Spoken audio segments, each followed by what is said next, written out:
Today is about love, and we just had Valentine's Day. I didn't plan it that way. It just happened. It's kind of cool. Don Miguel Ruiz, the author of The Four Agreements and a book called The Mastery of Love, says to become masters of love, we have to practice love. Now, I started playing guitar probably, almost 10 years ago. And what I've noticed about guitar is that the more I practice, the better I am. And then if I go for a while without practicing, I'm not so good at it anymore.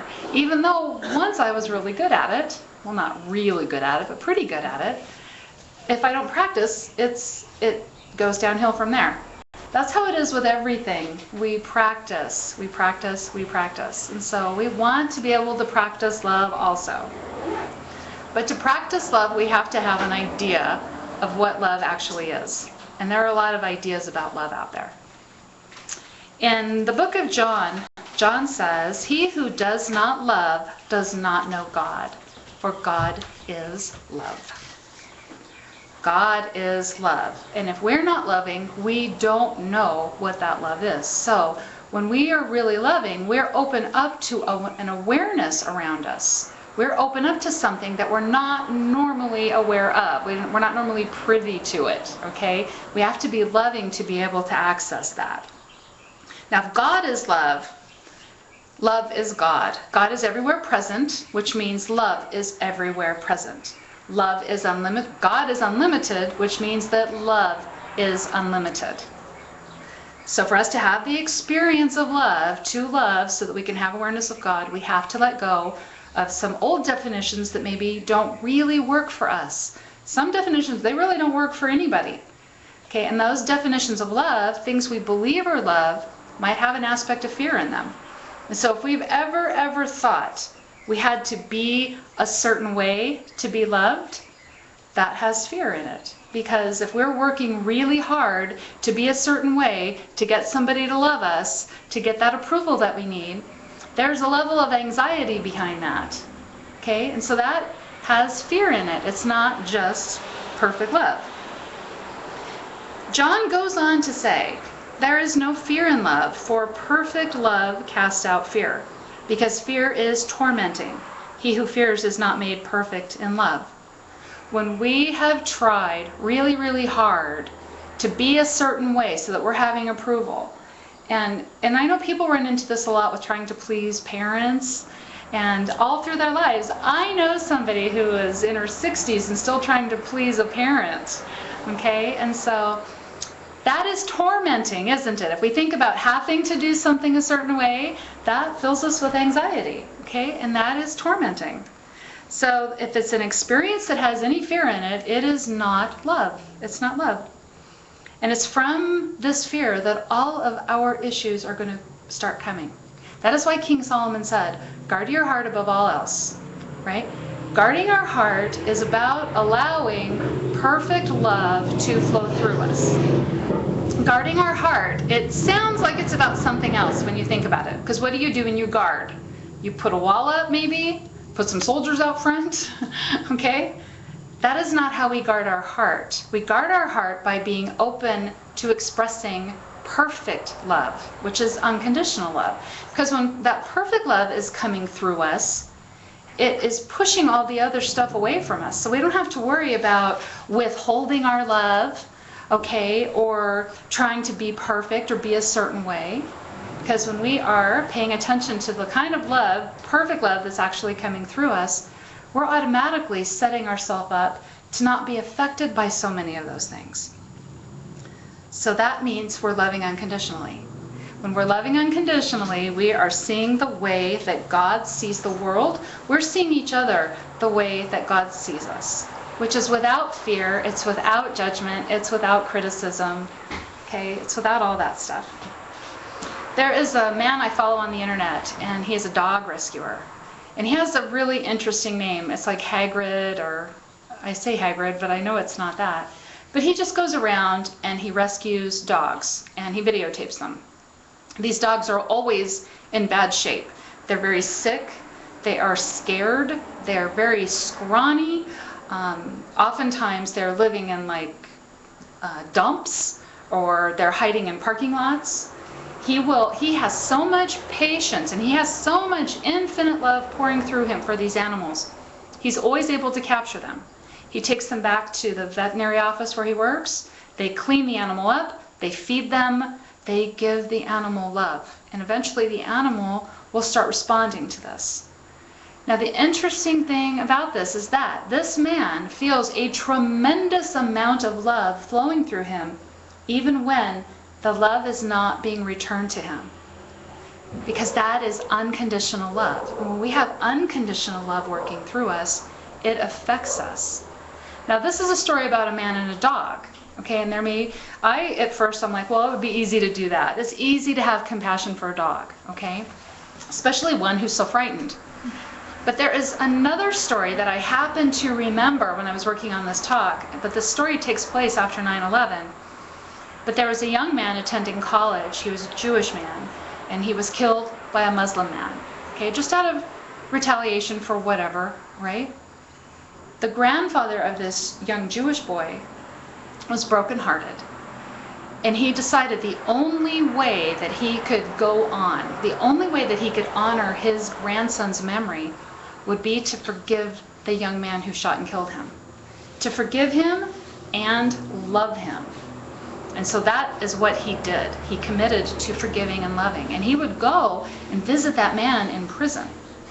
And the young man, of course, was not real receptive to him coming and visiting, okay? But the grandfather kept doing it. Eventually, they became friends, okay? The grandfather became good friends with this boy's father, and they started some sort of forgiveness foundation, okay? Which I saw the story on PBS, so I think you can Google it and find it, okay? So this man, he had unconditional love, and he was able to hold unconditional love for someone who took somebody very precious from his life. All right? It wasn't an easy love. Okay, not easy like having compassion for an animal. Okay, this was difficult, and he did it anyway. Right? This is how perfect love, or unconditional love, or source love, cosmic love, I don't even know that there's a word that can describe it sufficiently. Because even the word perfect love sounds like something you have to attain to. Okay, but when that kind of love works through us, it's that love that changes our life. It expands our capacity to be givers. It expands our capacity to be receivers too, right? And that is perfect love. That is how we guard our heart. Okay, we don't have to protect it. We don't have to run away from things. We give love. We give powerful, perfect love. Now, all of our issues start within our heart, right? All of our judgments, our fears, our criticism, all that. And so if we cannot let perfect love flow through us, we're going to be likely to come from a space of fear when it comes to loving and giving love. And the remedy for that is perfect love, right? Letting perfect love work through us. So I was thinking to myself about what love meant. And sometimes for me, when I'm working on something, what I first notice is what I don't want.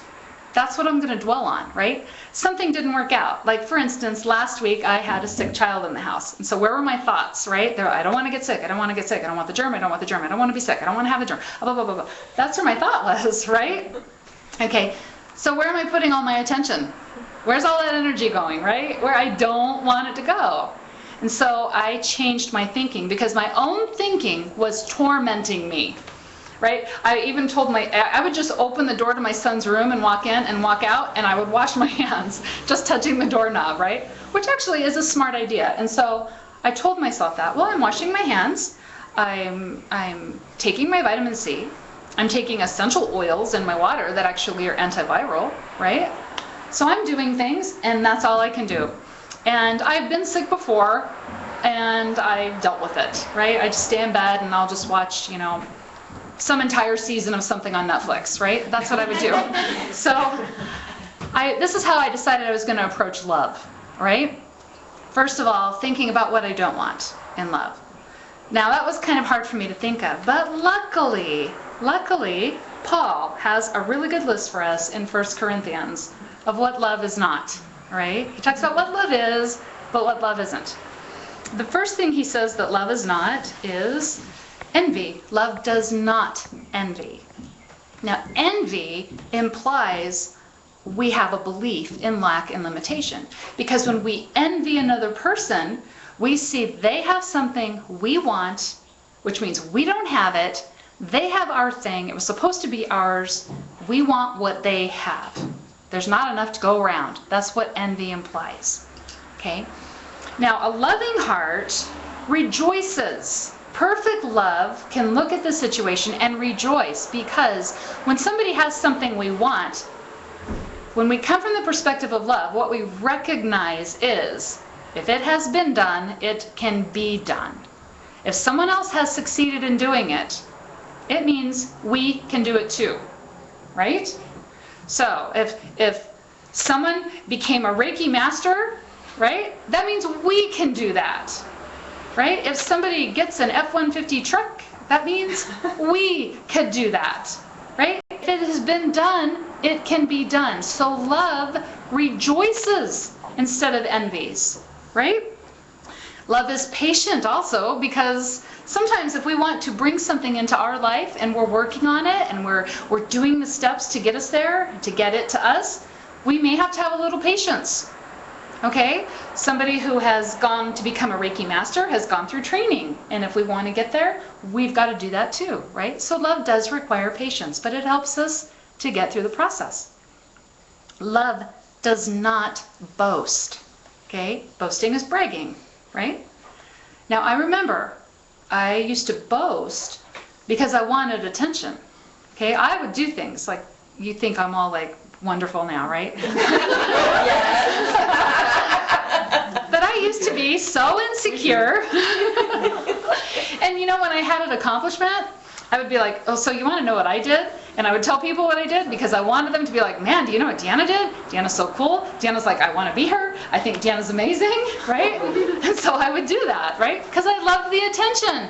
Because when I wasn't getting the attention, I felt bad about myself. I felt like I wasn't succeeding. Okay? That implies then if we have to boast, we're implying limitation again.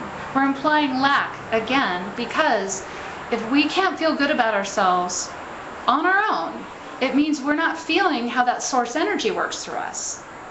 Okay? The source energy created us to be a specific channel for it, right? And so we're precious and valuable to it. And when we're letting that work through us, okay, those inspirations, those bright ideas, those things we're going to do, we're feeling good about what's working through us. So we don't need to boast. Love instead rejoices. Love does a lot of rejoicing, okay? Love thinks no evil. No evil. Sometimes it can be very tempting to look at a situation and say, that person is pure evil. They're pure concentrated evil. This is a horrible situation. There must be evil in the situation. But what happens when we think something is evil? We're thinking God's not there, right? Okay. Oh, this whatever has more control than God, and it can put evil into the world, and God can't do anything about it, right? Limitation. God is everywhere present. God is working through every single person. Each one of us has this divine source energy working through us.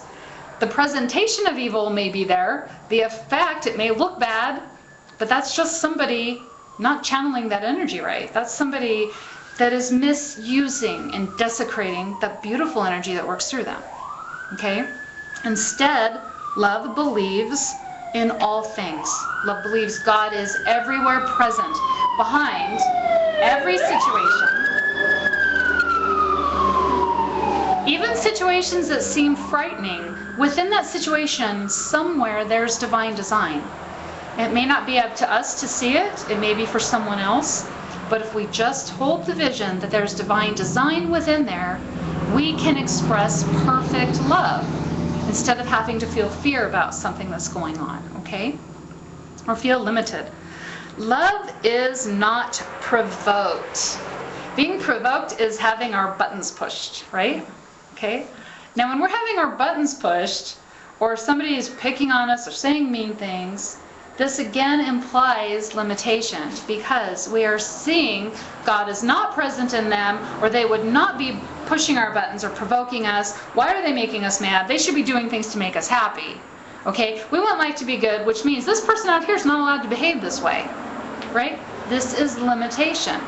When we see the world with eyes of love, okay, when we have that perfect love flowing through us, we can look at the button pusher or the provoker, and we can realize they have the same divinity within them. They have divine design within them that is greatly desiring to be expressed, but for whatever reason, they're unable to express it. But we can see that within them. Okay, when we see with eyes of love, we see that. So love bears all things and endures all things because it sees divine design in everything. Love does not rejoice over iniquity. Okay? That's evil or that's bad things happening, right? I used to get to witness this when I was a kid. I would hear my grandma, my sweet little old grandma say, well, you know, they deserve that. I'm glad that happened to them. Okay. And I might have felt that once or twice in my life about some person that had been provoking me. Okay. Love does not rejoice over that, even if it seems somebody did something and maybe they did deserve what they got. Okay? Love's not happy about it. Okay? Instead, love hopes all things. See, the whole eye for an eye concept, that was from Old Testament times when people were more coming from a place of fear. During the Old Testament times, there was a judgmental God out there, right, who was going to get you if you didn't behave properly. Okay? Jesus came to preach love, that love was the foundation of all things. And when Jesus said, turn the other cheek, he didn't mean, well, just let somebody, you know, just keep being mean to you. What that means is recognize what they're doing as a behavior. It's not who they are. Okay? If somebody smacks you, you know, step away from them. Don't let them keep smacking you. But when we remember there is divine design within them, there is a divinity that wishes to express us, and they're not able to allow the beautiful expression to come through right now. So they are acting out. They're coming from a space of fear. Okay? Love sees that. So love hopes all things.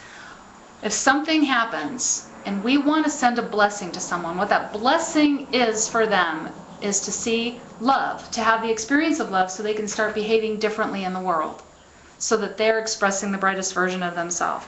They don't need to be punished for anything. Okay? They don't need to have something bad happen to teach them a lesson. We hope for them that they have the experience of love, and the experience will change them. Like the Jewish grandfather changed the young man he visited by holding perfect love in his heart for that person. Okay? Eventually, that young man came around. Because love never fails. Okay? That is the truth of love. If you watch somebody rescuing a dog, you eventually see that love never fails. In our own life, when we continue to act with love, we continue to be focused on love and see the world with eyes of love, we will see that it gets us much farther than if we were afraid, if we were judging, if we were criticizing. To be able to give perfect love, we have to access it. Now, receiving it is not enough. We've known people who have given perfect love to someone else, and the other person just wasn't capable of receiving it. And so if someone's not capable of receiving it, there's nothing we can do to force that on them. Okay? We want to think about ourselves first, how we are able to give love, because as we can give love, that's when we start changing our own surroundings. We start changing our life. When we're in a space when we're giving perfect love, we're letting this perfect love work through us, well-being and happiness will start to become an effect in our life. Okay? Guard your heart above all else, because out of it are all the issues of life. Right? Do you know most emotional issues that are based in fear will trigger a response in the immune system, which will make us move away from well-being. Okay?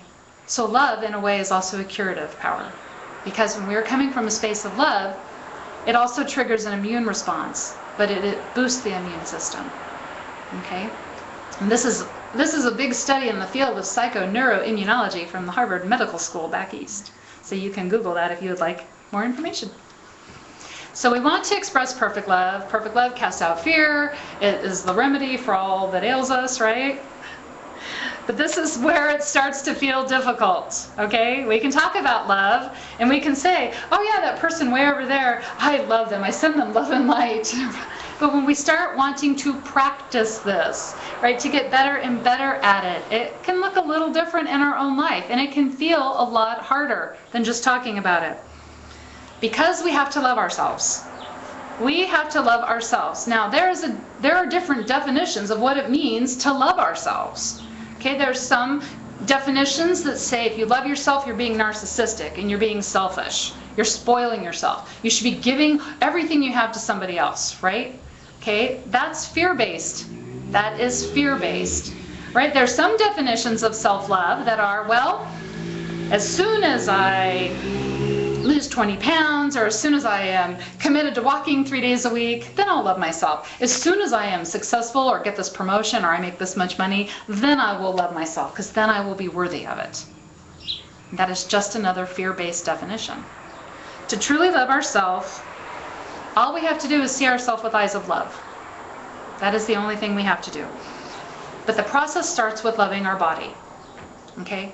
These bodies are a vehicle for us. These bodies, they're created to be a temple to house this amazing energy that works through us. All the brilliant ideas you have, the creative energy that flows through you, it needs a body to do this. Okay, if we didn't have bodies, okay, we'd have a bunch of light in this room here today, maybe a couple guitars leaning on chairs, but who would be playing them, right? We need our body. So we tend to identify with this body greatly and not identify with the unlimited aspect of us. We get up in the morning, first thing, we see our body in the mirror, right? Our body may be aching as we're trying to get out of bed or whatever it's doing, right? Okay, so think about the body and what it would mean to love the body. And just for a second, put your awareness on your fingertips, okay? Touch your fingertips. These fingers have been in sand at the beach, warm sand. They've felt the sand. They've brought that experience. These fingers have been in warm, soapy dishwater. These fingers have held a chain on a swing. Okay? These fingers have held the hand of a child, or rubbed a baby's bald head, or scratched the belly of a cat or dog. These fingers, these hands have held the hands of somebody that they loved. This body is a precious temple. Okay, it is precious in every aspect of its existence. Every part of it is precious. If we reject any aspect of ourself, okay, we reject ourselves because something doesn't seem to be working right, or it doesn't look right, or it's not what society expects of us, there's no self-love there. And the interesting thing is when we reject ourselves, any aspect of ourselves, if we reject some aspect of our physical body, or we reject some aspect of our personality, we will automatically assume that everybody else is rejecting the same part of us. This affects how we can love in the world. This affects the kind of love that comes through our heart. When we're expecting to be rejected by others, it's not love coming through, it's fear. Okay? And when we're expecting that rejection, we can't love them very well either. Okay? So the first thing we want to do when we're making the commitment to be willing to love this precious temple that is us, we let other people think whatever they're going to think. Okay? Let them have their judgments about anything that we do, or the way we look, or the way we dress, or the color of our hair, or how tall we are, how short we are. Okay? What kind of weird things we put on our feet. It doesn't matter. Because it's their limitation. It's not ours. Okay? When we love ourselves, we accept ourselves. All the wrinkles and crinkles, all the beautiful little memory lines that are all over us. Okay, we accept ourselves. When we accept ourselves, what happens is we start unconditionally accepting other people. Right? However they are. They're a vehicle for divine design. They are a vehicle for creativity to work through, for love to work through, for kindness and compassion to work through, just like us. So we work on loving ourselves so we can express that perfect love. And I thought, the best way to love ourselves is to love ourselves. I was thinking of my dog at the moment, right? Love me how my dog loves me, right? How does our dog love us? How does our cat love us, right? Well, cats, maybe they're not really as unconditional as dogs, but you get the picture, right? My dog loves me when I yell at her, when I tell her to get off the couch, right? When I tell her she has stinky dog breath, she doesn't get embarrassed, she doesn't get mad, she doesn't get upset. She's like, I love you, I love you, I love you, I love you. That's how we should be loving ourselves. Love each other. Love ourselves. So an aspect of being able to love the physical body is, and this is from Don Miguel Ruiz's book, The Mastery of Love, is to first of all heal the emotional body. We have an emotional body, right? Because we have all these emotions. We have all kinds of emotions. And they're not necessarily settled in some part of the brain, okay? Our emotions are something we carry with us. So we heal the emotional body. He says there are 3 things that we have to do to heal the emotional body. The first thing is to be truthful with ourselves. There are 2 voices going on in these heads all the time. One of these voices sounds like this. Are you kidding me? You're going to try that. You know, you didn't do so good the last time. What were you thinking? No, everybody's going to laugh at you. When you hear that voice, does the voice feel good? Does it inspire you? Okay, no. There's a reason for that. It's because it's a lie. You're not supposed to listen to the voice that makes you feel bad. Okay? Then there's this other voice, and this voice is a little quieter because a lot of us like to put our attention on the loud voice that's complaining all the time, right? But there's this other voice that says, you should do that. You should say yes to that. You could do that. I love you. You're capable of doing that. Did you see how that other person did that? You could do that too. Yes, yes, yes. Okay, that voice makes us feel good. That voice makes us feel inspired. That voice makes us enthusiastic and excited. It makes us believe we could accomplish something. That we're perfect right now just the way we are. That we could do it no matter what. Okay, so we listen to that voice. We are truthful with ourselves when we choose to not listen to the lies that are in our head. And we know it's a lie because it feels bad. We're also truthful with ourselves when we decide to not listen to the lies that other people say to us. Okay? You sure you want to try that? I don't know. You know, so-and-so, my neighbor tried that and it didn't work out so good. Okay? Did that inspire us? No. Okay? Don't listen to something. If it's not inspiring you, if it's not making you feel good about yourself, if it's not making you feel like you're on top of the world, enthusiastic, excited, capable, filled with love, don't listen to it. It's not right for you. It's not going to feel good if it's not right for you. And that's okay. Let them just talk about their neighbor to somebody else, okay? Always tell the truth. If it hurts you, it's not love. Love doesn't hurt, okay? So just remember that. The second thing we have to do to be able to really love this body so that we can start expressing the unlimited aspect of ourselves is to forgive. Forgive is a very healing action. Now, I read something from Carolyn Mace recently, and she was saying that forgiveness is not reasonable. And think about it. Forgiveness is not a reasonable or a rational act. Think about some of the things in your past that you may need to forgive and how bad they were. Is it reasonable that you forgive that? Okay, maybe it's not reasonable. Forgiveness is mystical. Forgiveness is transformational. And that's what forgiveness is. Forgiveness lets us off the hook so we can let go of suffering, so we can let go of the idea that an event or a situation or a person can make us happy or make us miserable. Okay? Forgiveness allows us to let that go.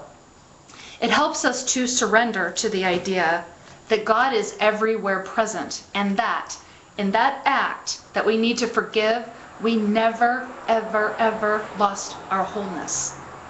We've remained whole. Even if we felt like we weren't whole, we've remained whole. That act did not take anything away from us, not really. Okay? And forgiveness allows us to let go of the idea that it did. Forgiveness allows us to let go of the idea that that act can in any way control us for the rest of our life. The act that we need to forgive is behind us. And you know what? If we got amnesia right now, we would forget about it, right? We would just go on with our happy lives, thinking that we had all these happy memories back that we were missing. Okay? If amnesia can cure something, it's not real. Okay? So we let it go. We're perfect. We never lost any of our wholeness. And then all that's left is just to love ourselves. That's the third thing that heals the emotional body. Okay, is just to love ourselves. When we love ourselves, well-being and happiness follow. I have tried being critical and angry with myself and feeling happiness at the same time.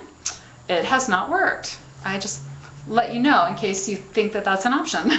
It's not an option. It will not work. It will not work. We cannot feel judgmental and critical to ourselves and at the same time be joyfully happy.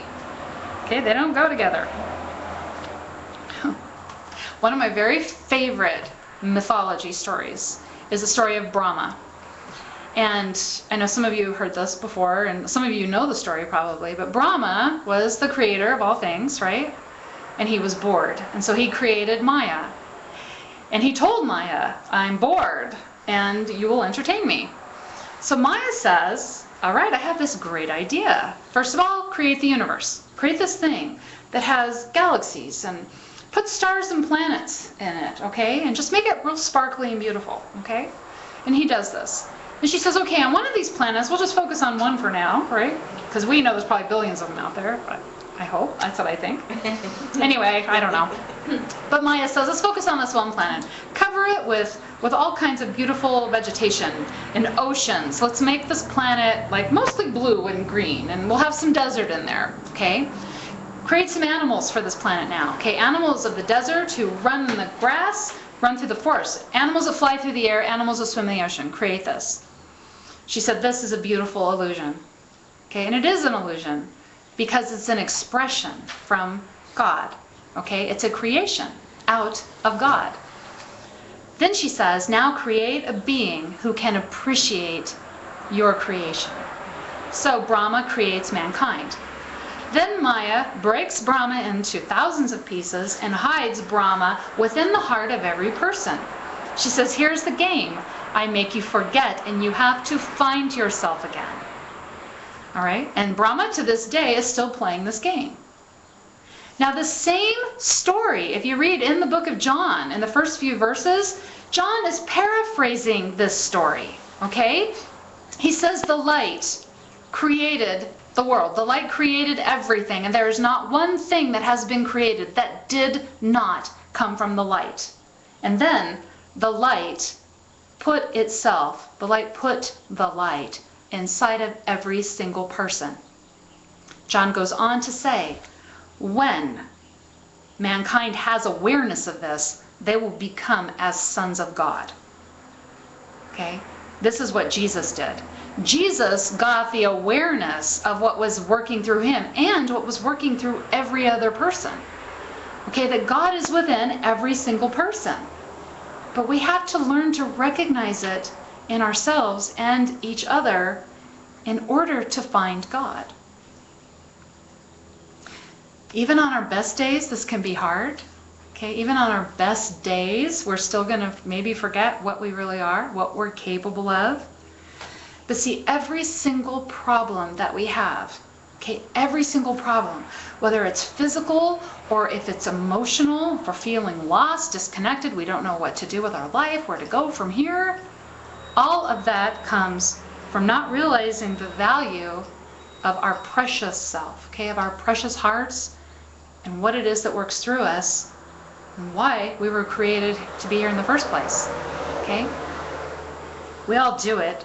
Life can be scary, life can distract us, life can make us forget, but within each and every one of us, we are carrying that light. We are carrying that creative expression. We're carrying that inspiration.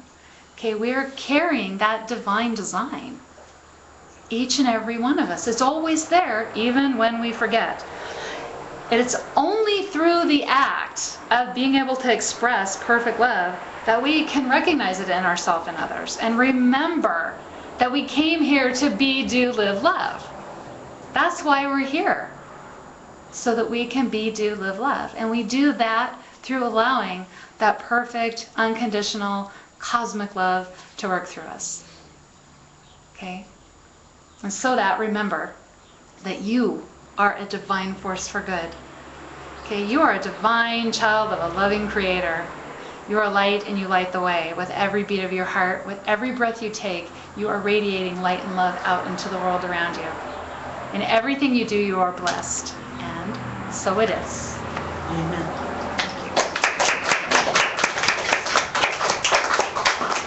Now, I think we'll do our prayer first. That way, Wendy and Clayton can wake us up with a beautiful song that they're going to do for us.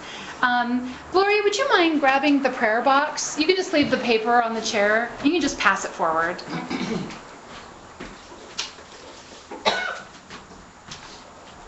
Thank you so much. Okay. All right, within here, got a few in there now. Within this box, we have some prayers for healing, for wholeness. And we know what that really means, right? Having the awareness of what works through us. Okay, so everybody just take a deep breath. Take a deep breath. Feel yourself centered. Imagine that you have this beautiful, radiant, golden energy right at your heart space. And just let this beautiful, radiant energy expand so that it's bigger than your body, bigger than the room that we're in, even bigger than the planet. We are radiating that pure love energy, the perfect love, unconditional love, the cosmic love that we are made of. And we think about the requests right now that are in the prayer box.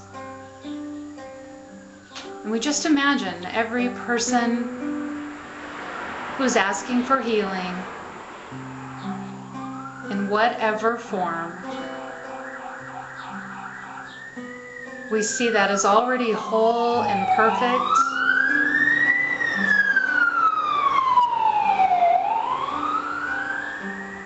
Whole and perfect in the divine mind.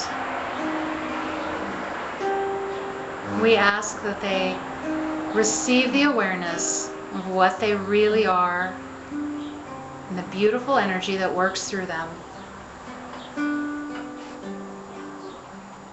To have the awareness of that love.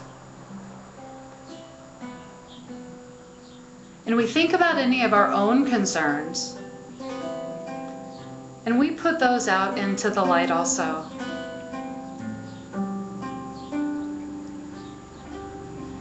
If we want transformation in our life, we ask for transformation.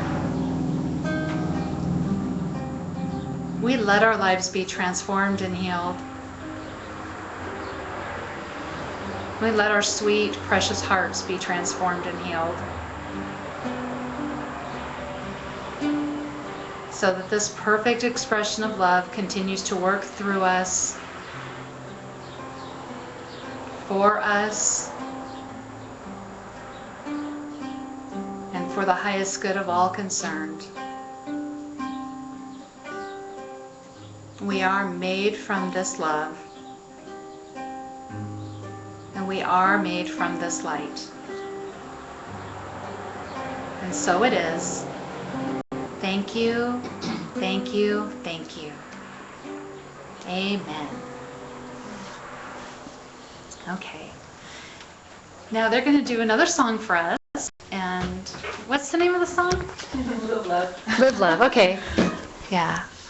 Very appropriate. Huh? Yes, it is. Live Love. Did I do that at 3 or 2? Is it there?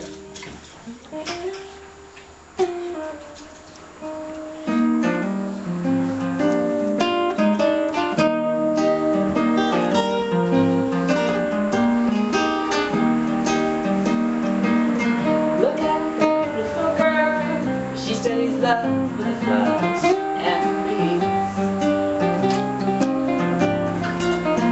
Look at the beautiful boy. He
truthful boy.